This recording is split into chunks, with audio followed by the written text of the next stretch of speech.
The first kind is the one who says, you know, Allah actually is giving me guidance in this book.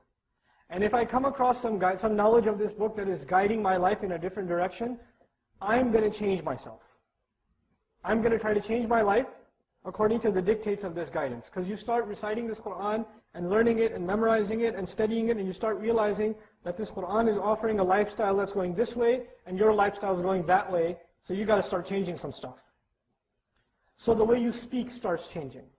The way you dress starts changing. The way you eat starts changing. The kinds of friends you have starts changing. The kind of job you have starts going through change. The kind of money you make starts changing. The interaction you have with your family starts changing. And when this change starts happening, the first people to notice are who? Your family. And your mother, your sister, your brother, your cousin. They come to you and they say, you're changing, man. Are you okay? I mean, we're all Muslim. You don't have to be that Muslim. Take thing off your face. They'll come to the daughter. The father will come to the daughter. Why are you wearing that on your head? You're not going to go out like that, right? This is America.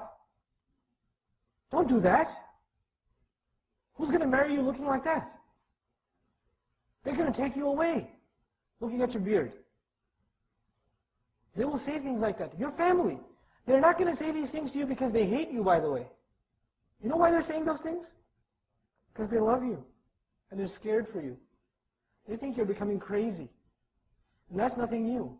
Whenever people started turning to their faith, what did their families consider? Insanity as the only possibility. And so what happens, especially the young people here, listen up.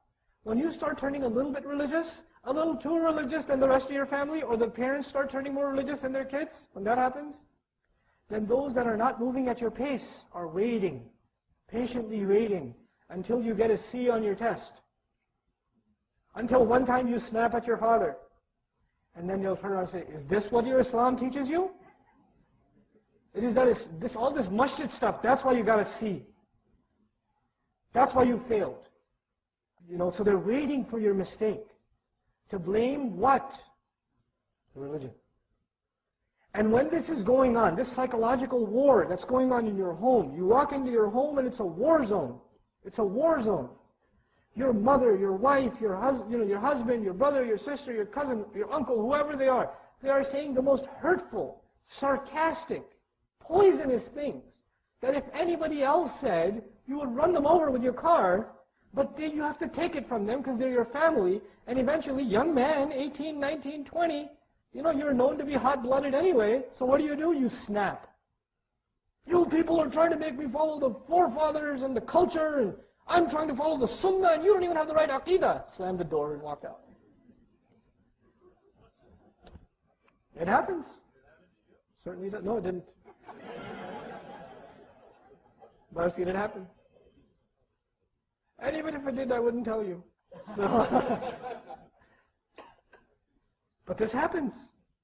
My family just doesn't understand. And now you start attending halaqat and classes and courses, not because you want to attend classes and halaqat and courses, because you can't handle what's going on at home and you just want to be away.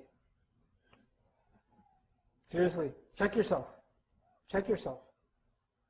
You see, that is the biggest failure of our youth. You have to grow thicker skin. You have to grow thicker skin. You've got to be able to take it. Whatever they dish out, whatever they say, I wish you were never born. Is this why we brought you to America? Right? Whatever they say, it's okay. Be the best to your parents. Be the best to your parents.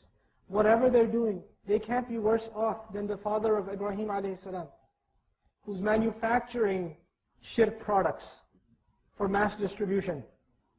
And he's kicking his son, who's right, out of the house. A lot of times youth tell me, oh man, my parents just don't get it, man. They don't understand. So what if they don't get it? That's not the point.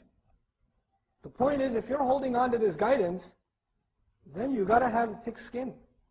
There are people that came before us that were buried alive because they believed. You can't take some yelling from your parents. You can't take some sarcastic comments from your uncles every Eid. Oh, we know what you were like last year. Right? They'll say that. Take it. before us took a lot worse. Thank Allah we got it easy. People are always ungrateful. And we are ungrateful because we don't have sabr. Sabr and shukr go together. When you're not patient, you start complaining.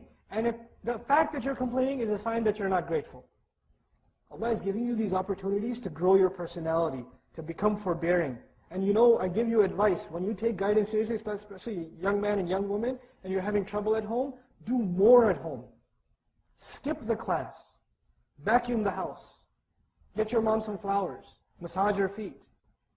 You know, prepare the taxes for your father. Do something. So instead of associating rebellion with Islam, what do your parents associate with Islam? Service. Better character, better behavior. Don't do it the other way around.